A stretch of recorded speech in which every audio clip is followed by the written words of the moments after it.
Yeah, we now baby efa emra bedwam tumedi so live on Adom TV. Onyami so ahwe our DSTV channel 280, Go TV channel 119, Multi TV was on so no.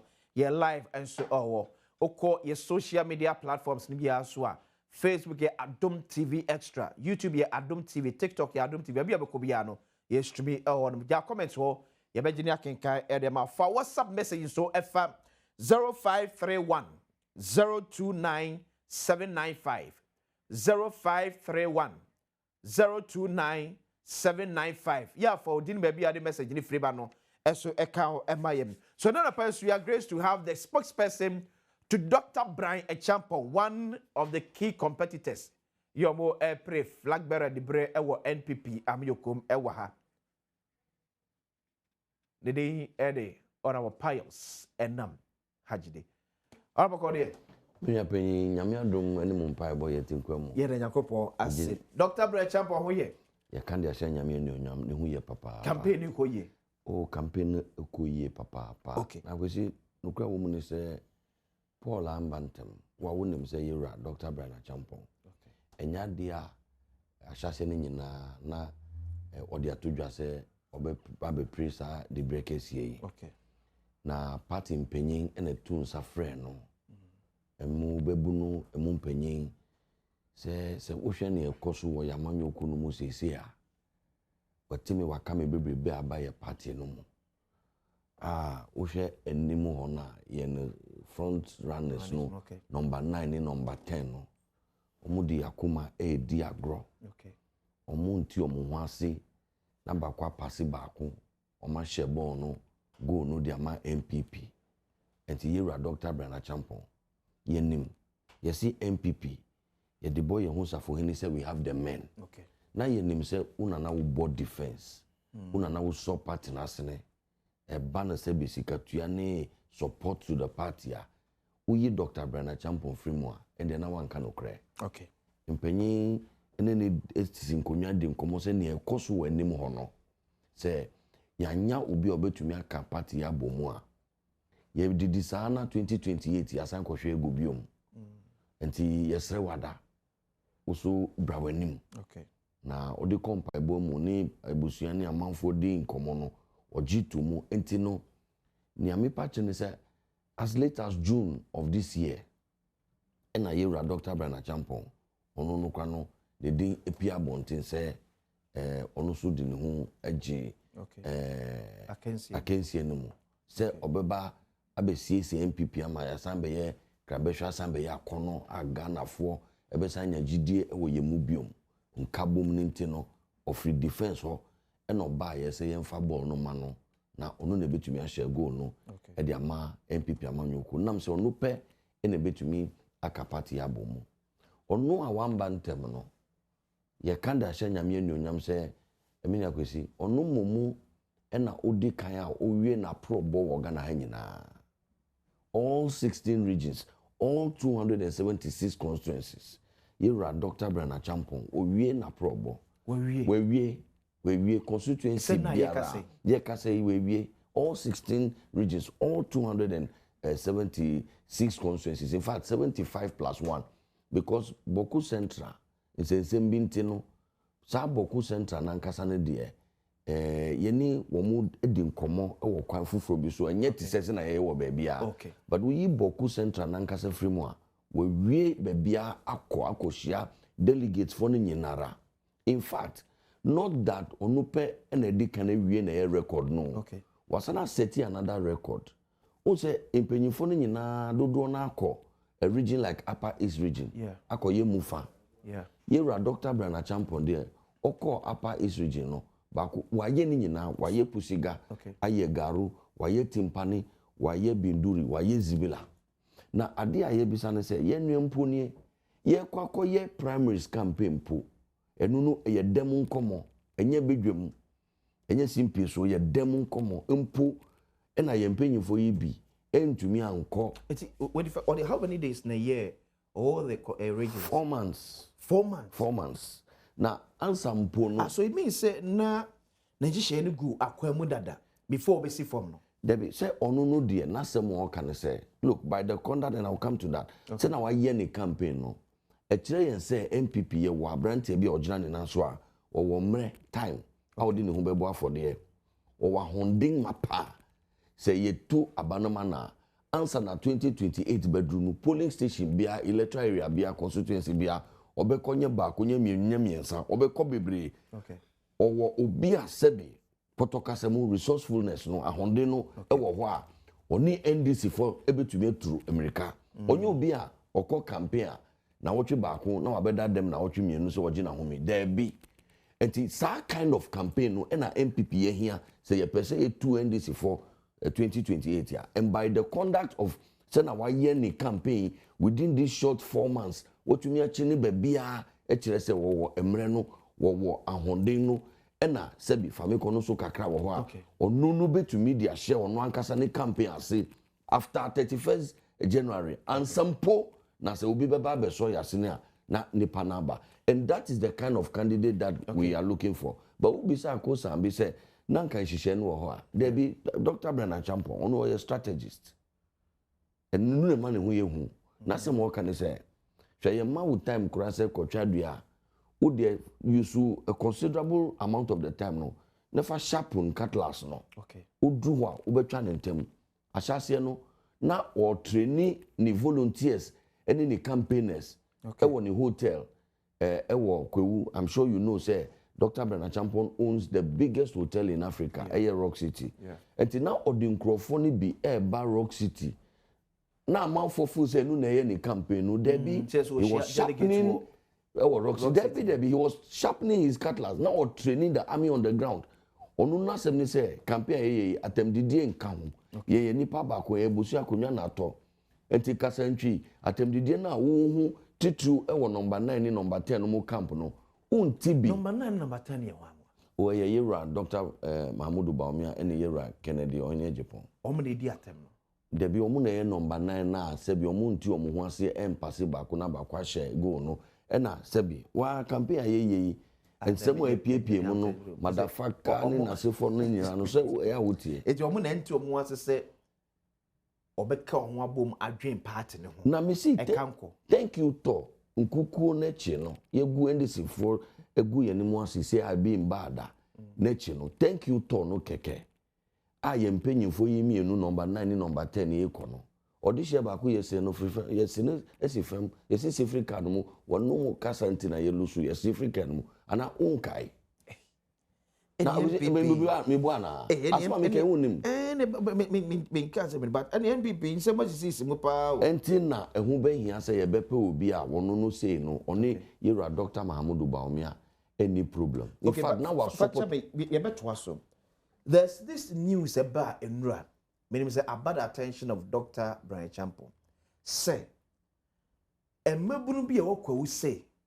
on withdraw from this presidential race abamonimu a muyi ano say una we asem enye we bia megidi se ebeye politics ni mu propaganda ya o ma try amanfo hu ne se Dr. Bernard Champon was ready kind na obedi nkunim enti amanfo efa akwanya bebresu na o ma say ne din forget se nia onyame ahira no na wa hira no o say fo bi antumi nse no na no yewra opare ansa honorable former Suhum MP ne na o manage yewra Dr. Mahmoud Bawumia campaign ekodi nkuko poto sa no otina mo efidie ba ko so mo sister station asempa and odi sa asem ne bi bae suggesting bibi say Dr. Bernard Champon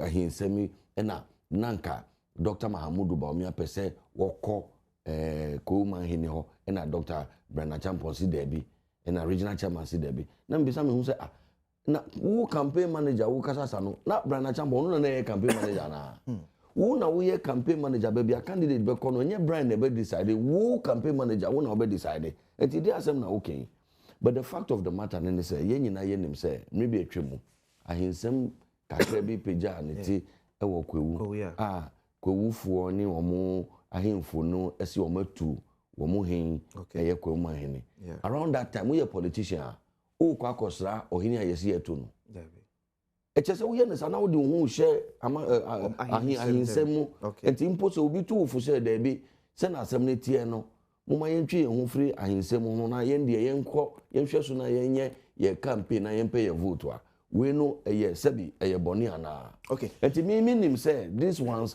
are all machinations of desperate politicians who have seen say Dr. Brian Champon will ready kan a onam kwan so say obeso NPP Frankamu. Message na Dr. Brian Champon edema NPP delegate.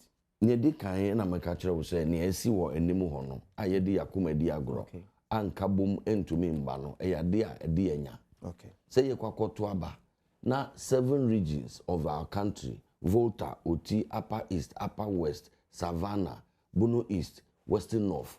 Yene presidential candidate constituency ba kokre ne ho a watumi edi nkunim. All these 7 regions are one no. Many of them in the northern half of the country. Audition no so yede ne ba no. Na yenim say oba be kura vote no mu ewo so hode e di amayen. But yan we need constituency ba kokra ewo Oti, ewo Upper East, ewo Upper West, ewo Savannah, ewo Bono East. Na ye the Western of account na yaba Volta region. So is it for presidential na presidential na making presidential? Okay. Presidential okay. Western region ka ye NPP NDR Stephen Craig Western region, Gladys Asma Western region, 17 constituencies. 2024 MPP yen presidential candidate or we need 1 seat. Eye takrade. Enukra no nyame ena edicha yen 444. Uba Central region 23 constituencies. Yen presidential candidate or we need mumienu. Uba Greater Accra 34 constituencies. Ye we need mumienu pe. Oh, eteno ade no look nyame achede no obia ne de. Dr. Mahamudu Bawumia is a fine academic, very humble person. Me penasem papa. But you see menua akwesi adwuma wo yi se me premi hu se me betena ho na wa betena ha won hwe na makogu manimu ase because achede anyame dia ma me no ebia enye wo de ni ebia yekodru park so na yesi e ball a ho so me so be ye onyadoa because ho na me so ma honde no wo eti obia ne na honde eti ye ko abato mu na esunsuansuanso ne ya e wo se etumi kanu krese da bi ye bi sa ehu se de na aba Ebinumu ka say break the 8 no na Ghana for na ebufuo. Yes, break the 8 e bi esipen. 2008 Yera J Kufo we ni 8 years na nanka Akufo-Addo eba. That was the first time he tried break the 8. Enumpo no Akufo-Addo no yem sheda marketing brebre sa. Obeye flag bearer be 8 months. 8 months. Ye call ye no Akufo-Addo nya 49.7. Can it be say the performance of then J.A. Kufuor and the Boa expect up a Akufo-Addo performance in 2008 and that? And also kahon. Okay. And also kahon. But so, at that time no so okay. No. Na amount for so war. But NDC for propaganda ni omuncho nye start you. Okay. 2008 and you omuncho antro say ministers you know Prudential Bank account akese ukai. Yera fifi kwete. Oko vetting committee ye bisa na o say political talk okay yeah enye NDC for na ye ya twantron abeka say Kufuor eni obroni bi Giselle Yazi unkai sasem no eno mo say Kufuor ba bi eto hotel bi won kwa so e friend hotel di wa unkai okay enye sa 2008 na insuranto pastors bi ko bompa ye e wa akosombo NDC for say omotikwa pa amadum so kakra bi kra ye kwa abato no dum so kakra bi kra epie mu fuel second round of 2008 anxiety fuel so na Ghana for so say nka mo betumi ati so the point I'm making is that 2008 no ewumu se na NPP era Akufo aban na nka Akufo-Addo ankasa so ka ho na ye boy adwuma pa but again there were some challenges just like 2024 ye boy adwuma papa me I have said say I have not seen any government in our fourth republic why you juma to say Yera Akufo-Addo ni Dr. Bawumia abaya etwemu why na yes free SHS why na here agenda 111 look at the number of your friend say flyovers ayaye road look even the fact say ya shasi e krampo but bebe kwa ye wie me constituency ye drew pompon so akakakra na ye wie constituency be so jaman e wo apegusu niame patch say even the idea that within 1 year an African government ebeka say o see 111 hospitals enukura no eye asema wo say to me look health insurance answer na NPP beba uko hospital a something emienu Who are ubetumi atua wo santini health insurance mo kai mo newspaper for na ne read TV for mo na mo report through. Are you saying but I'm saying that there were challenges. Are you saying say in 2024 now grounds were fertile said Dr. Mahmoud Bawumia ebe winning the election and obobon who more than action send outcome ne by nana? Well, I'm saying that about one the obi akomu ananka nkunimde na ohwehwe obi anko about omu so okwa akodi nkuku okay and anya sa abo no so na ye share yen say ye kwa akodi nkuku aba ye share ye boss ye kwa akodi nkunim aba ye kano na ye nim say NPP amemu no ya bo adwuma ye begina so na ye dia ye campaign okay in any case me say ubeko elections a obeluso no ensheda enya menwanwa bebre but the margin of loss 2020 year Akufo-Addo ekono oja yen 6.7 million 2024 6.7 no ati aba 4.8 ebe lusumpo a anka na no de ya yekue omutuma ye nka yenkure mu kakere anase 2 million kura san register ka ho enti anka se ebe lusumpo na ye nya 7 million bia na ye nim so okay ye lusu de ba so ka se Sebani said yeah Dr. Brian Champo who was a cabinet minister yes Minister for Food and Agriculture, that was the last portfolio who the answer now correct power for 18 months ultimately who and free the performance of Nana Addo Akufo-Addo's government. But the performance was good. The performance was good. I am telling you that ye nipa unfumso de nipa hu ne wo. And na ye wo challenges. Eye COVID-19. Okay. Any Russia Ukraine war. Okay. Edi o how kese bi ebetu wiase nyina so aga na ka ho. Okay. But we sa COVID-19 no na ebia nipa hu fa so ba ko mienu bi. Ti se DDEP eni niema ba ko mienu bi a. On the average, nobody can convince me. And nobody will convince you so say. Ushe NDC for memo between 2012 to 2016.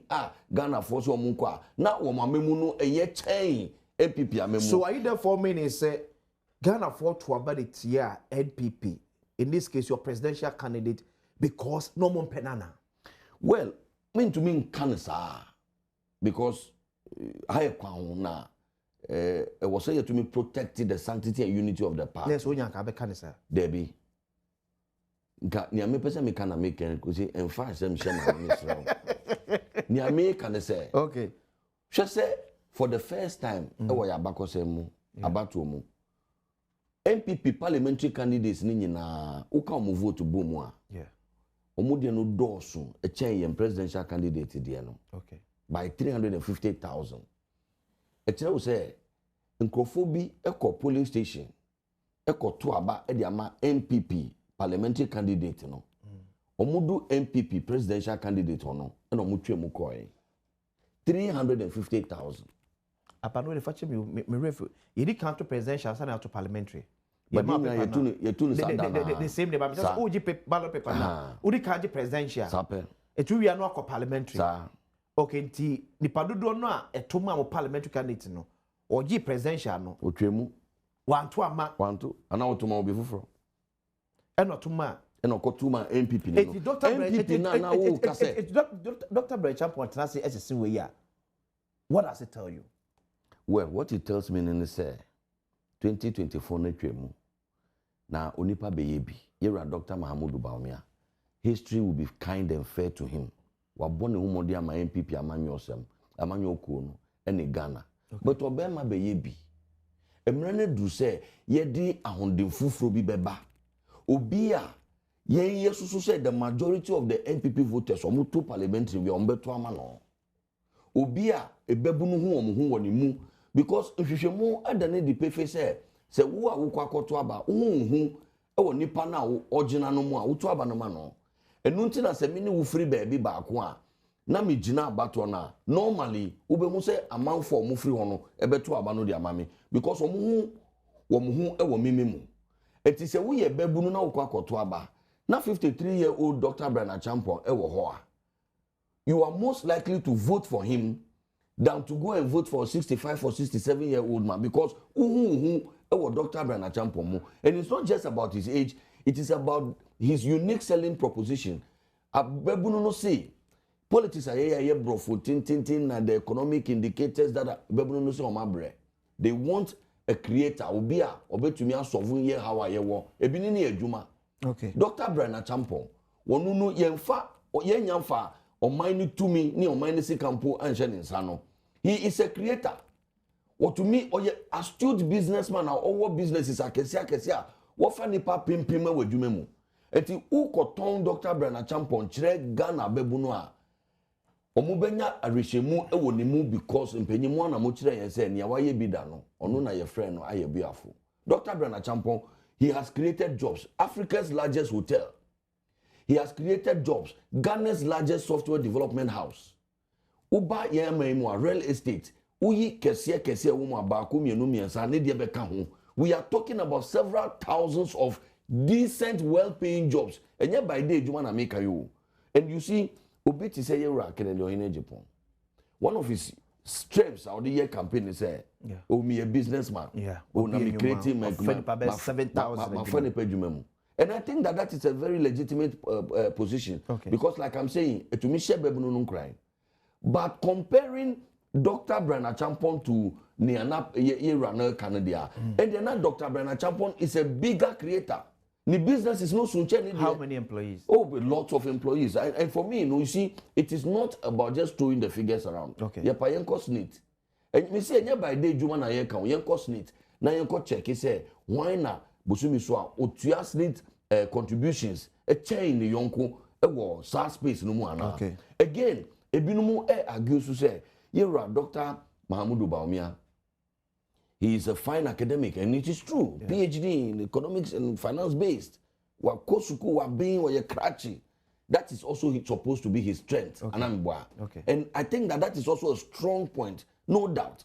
But enusuno sa qualities no ube hu Dr. Bernard Champon. Sa PhD. PhD no so will be or 4 masters. In fact, onunu ni PhD no ye ka digitalization there. Dr. Bernard Champon has a PhD in IT. And onu na ye digitalization master nankasa and a business so onu so na ye business master nankasa na se master nankasa no ho a ukofa apprentice on ye there. And no cross President Kufuor declare support for Dr. Bernard Champon. Minti Dr. Bernard Champon an kan kire me ye wura Kufuor do an kan kire me nia me minim mumu ne se me nua baako ye friend no Musa superior. Minim se oben honorable Dr. Mahamudu Bawumia pa. One day na me ti se onu no ka emphatically say onu nim say Akufo-Addo support Dr. Mahamudu Bawumia. So that is what I know. And ushia NPP echitafo aspomo kan say ye penipa obechi to media my 2028. Dr. Brian Champon o sa ahoden nimdie suyen hono kan kona obetim ya wrestle power from NDC. Not forgetting say in our traditional elections, they say party be about NDC NPP bar over 8 years.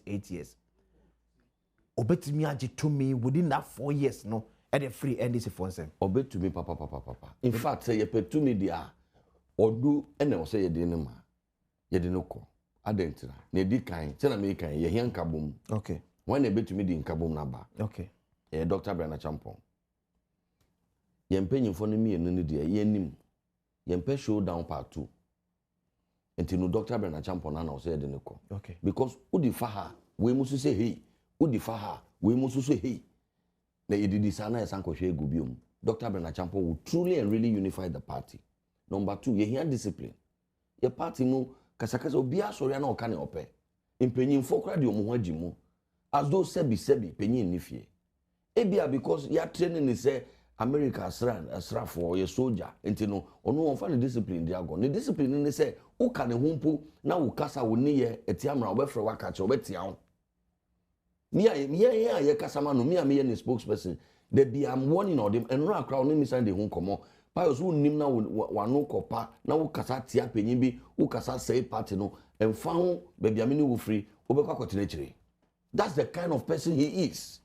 Ebiom no ye hia obi a wono no wotiase se campaign no ye ne famufo ye na ye hia se yahonde no be ba be du yensa na ye de aye campaign na campaign aye ye wo ye party mu resources no ba na aka wiem ye na ye to aba wo polling station executive obi an be so yasene Dr. Bernard Champon share ye boss ono no be ye candidate ya odi se bi yahonde no be ba fam enu no ye wo Eastern region ono ne fa Eastern region campaign ni na ono ne fa I was a parliamentary 2024 I was a parliamentary candidate.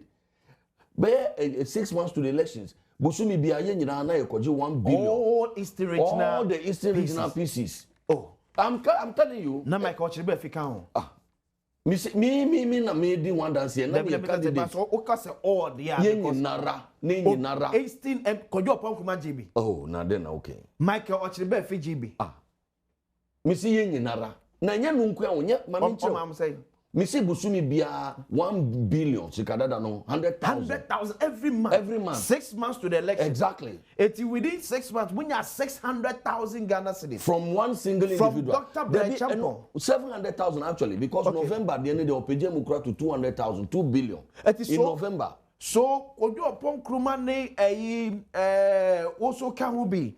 Befika will be all the candidates in Eastern region. Obienya 700,000 cedis from Dr. Brechampo. And look at the Eketiwano. Diet Waba, elections day. Yeah. Ahodi ayedi mayen. Elu de say kutu. Say ba. Obia GB.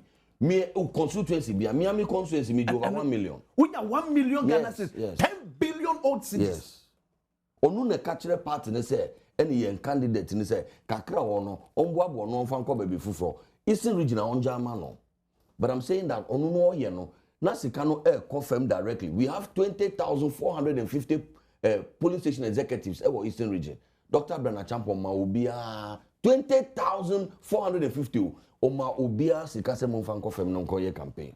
And that is why I see near Eastern region for no man to me man ye wo Eastern region no or sre NPP Ghana nyina say ye man to me no onye bi wo Greater Accra, onye bi wo Volta, onye bi wo Northern, onye bi wo Upper East, onye bi wo Western, onye bi wo Central, onye bi wo Bono East Hafu, onye bi wo Ghana nyina. To resource the party at the base, to resource parliamentary candidates to be able to campaign. Many constituencies who call 2024 campaign no. Yeah, ye wa bem when this for opposition. Now omo campaign mu kwa ye dru chen ye no. Cars omo use mu no. T-shirts ya na in this for no wo. Me unhu baby a na wo ma honde ne free. We need somebody a obetumi aso yasene, especially as you see ye wa opposition. And nia wa ye bi da no. E na ebetumi afre na ye boafo. Let me give you an example of near Dr. Brechampo ye wo Eastern region faso. Okay.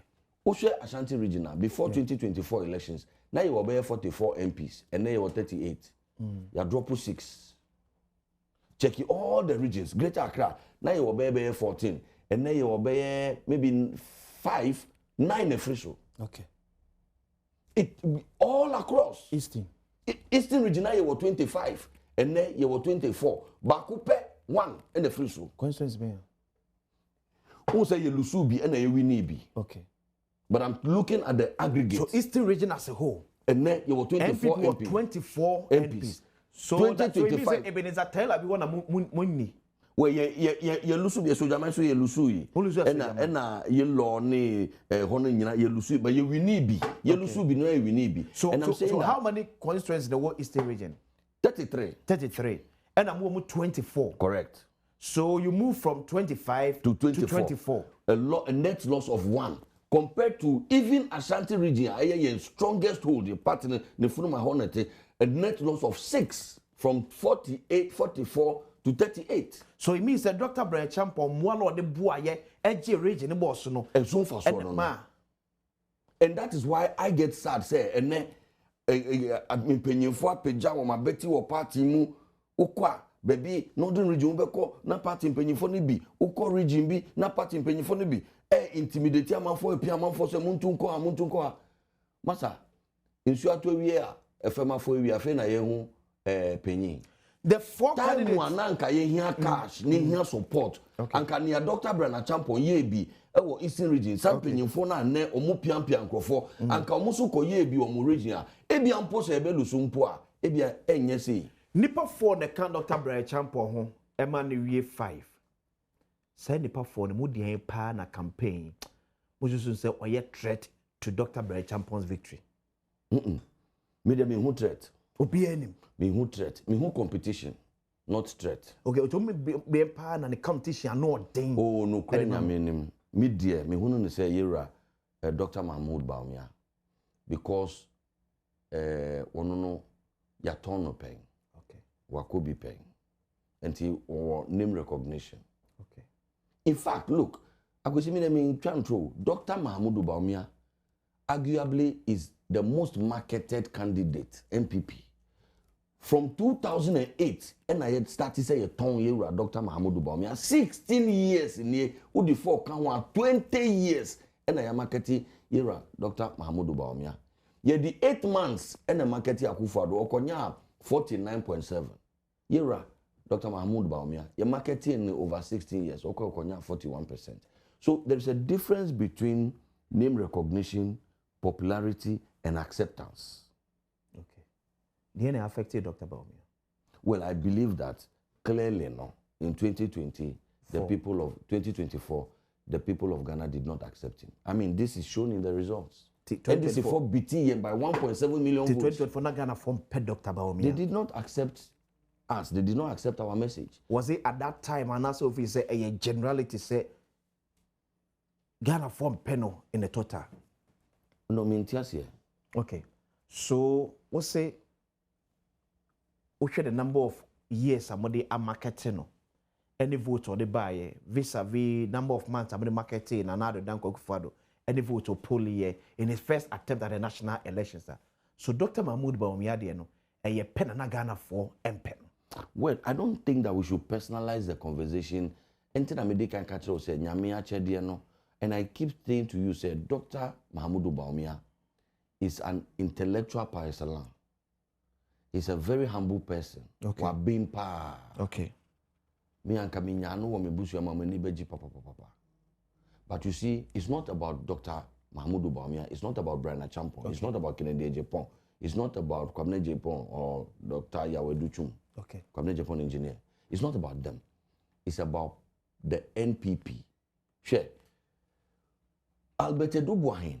Oko ballot paper no so no. Na osoro no ho okoye. Okay. And Akufo bae, Akufo be two osono no ballot paper no so. Akufo so koye. Akufo-Addo bae, ebe two osono no ballot paper no so. Akufo-Addo ko. Dr. Mahamudu Bawumia, obe two osono no ballot paper no so. Ene oko. Brian Achampong beba, obeba no na obe two osono no ballot paper no so. Brian Achampong so beko. Party ni biba enso beba. Ono so ba be two osono no. So it is always about the osono. And in found your bedding to Kunimo, it doesn't matter the individual. Once it is an NPP president, you know, sa school feeding now woman organizer opese we ye. Sa why year job, sa nadmo job, sa akwenya na opese unyano. Once the president is an NPP president, you know, unsabeka. And you know, let's not be fixated on the individuals. Okay. Let's be fixated rather on which one of them can win us the power. And this is for nobody nano. Oman be pamni pa 35,000 free. Many of them are our people. I know that. I'm telling you. Many of them are our people. Then this has created more unemployment than employment. Omuba no man fani page memo. Omube permanent crop for to create space to recruit their own. It is said this and a madam fonie, when a mini penny, and a wakobida, and a nyamibeye, and any politics now you. A baby for India Empire, and your politics no. Politics is about reading the numbers. Politics is about strategizing and plotting. Okay. And you know, ye run ko na anko ye ya. NPP yes we see we have the men, but the men also ye nyabotre because Dr. Brian Achampong no ono no nsem ye ne hu. Me ja kwai ama wakọ na ma me hwa ama for message kakra mo edema answer ba jamu ama wakọ. So this one says Akwasi please ask Alaji can be we call to say Prophet John Mama opening Rollins Bano.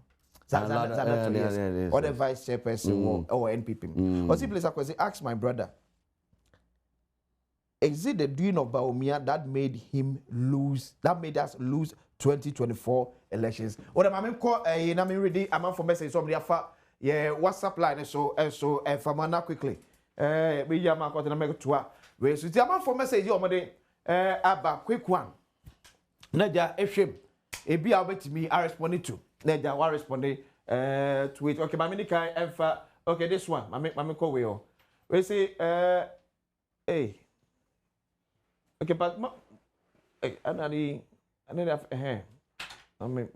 I'm first one this one okay like good. I can say good morning.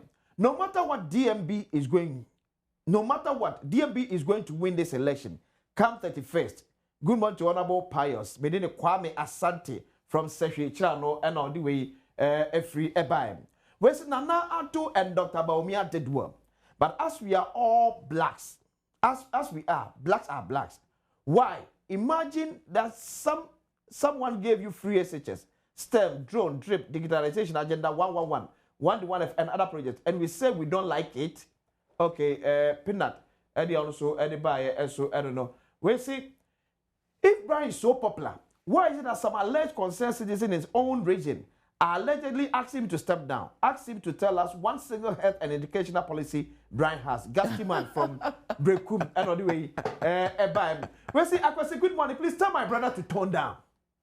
The big fight is NPP and NDC, which lies ahead of us, not within our own party. Ken, anyway, so my name is 2 p.m. from Mpensenpensenmu. I don't even know who is giving the NPP hope that they are coming to power 2028 upon all the distraction and the hardship they brought onto Ghanaians for the past 8 years. So can we do a mistake to bring the NPP back? Never again. Greetings to Chairman Maintain 2 p.m. Anyway, okay, my sure wait, not quick one.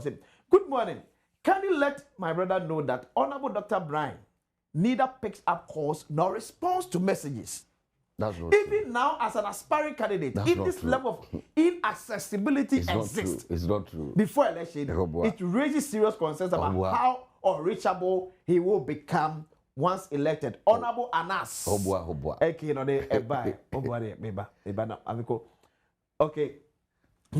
These were some of the former appointees that were allegedly involved in corruption cases that affected the party fortune in 2024. He's blamed the innocent Dr. Mahmoud Bawumia. Our party show is crying. No comment. Watching. Okay. It seems the current administration under Mahama excels primarily in rhetoric and fanfare, particularly evident in their reaction of fuel prices, which has not brought relief to passengers who are struggling with high fares. Their self-congratulatory tone on the dollar exchange rate is not matched by tangible improvement in the size and pricing of Kenke, which remains unchanged. The move to petition for the removal of OSP and UCCHL is a well-planned strategy by NDC, while NPP is gearing up for a strong comeback. Dr. Brian Echampon, number 2. Okay. So quick one. I'm say 2-3B in a woman. Yeah, chairman. Also, Dr. Okay, chairman. Yeah, Dr. Bawumia, NMI Lusuya na. I think that's not the argument. Nobody has said that. Okay. But we are not also. And can you say, ye per se, and I say the framers of our constitution thought say, election biano yen komo fufro. Okay. Na yen selecti obia ye person obetumi wini amaya. Anka ye debe two constitution no say ye nya candidate ya. Ye di nebe kosa we free mo na ye di fufro aba. E no cross say Dr. Brian Echampon onye accessible. Ye no cross. So friend on fa. They have not seen a politician one responding messages, one picking calls. And I am one myself. And sometimes Dr. Brian Echampon will amaze me. Edu baby me to me di me phone man for say omo family calls so mama because e bia na me ya de fufro. Okay. Dr. Brian Echampon e wie bibia ye bia at least every day 2-3 hours be there he will put it aside to respond to messages and return calls. Look, what I find sometimes negative about our politics ne say upese ubre competition na sentino na odi ntrobi FM. For instance, youth of Kwewuna Amoke obi propaganda desperate. I'm sure it is coming from desperate quarters. So Brian Echampon is not stepping down, withdrawing from this. Why should he? Why should he? Obi a oye yaji nkwa onu na Joshua na odi yembe ko bosh asase no so no. Wo a wo petu mi si onu mbo mu si fam. Na wan na sign ka opposition. Ana to me come in the wo. Brian Echampon ma MP be kwaso aka opposition. Where media ni anyame ayi a kire me ne say ye Dr. Brian Echampon e na nyame yi ne say ye Joshua. Okay. So was say Joshua fufuro bi obabi dia ene de me nyan hu yi. But me nyame hu yi ne say Dr. Brian Echampon e nyame yi ne say onu na di yan betwa pukoko no e di akọ bosh asase no so. Nyame hira. Agozi me da ase pa. Honorable Pius. Hadzide. Kasama for the Dr. Brian Echampon am te send etwe. E bona bada sa do pai. OJ bre e be carry down waba. Nya betoa enkomane so.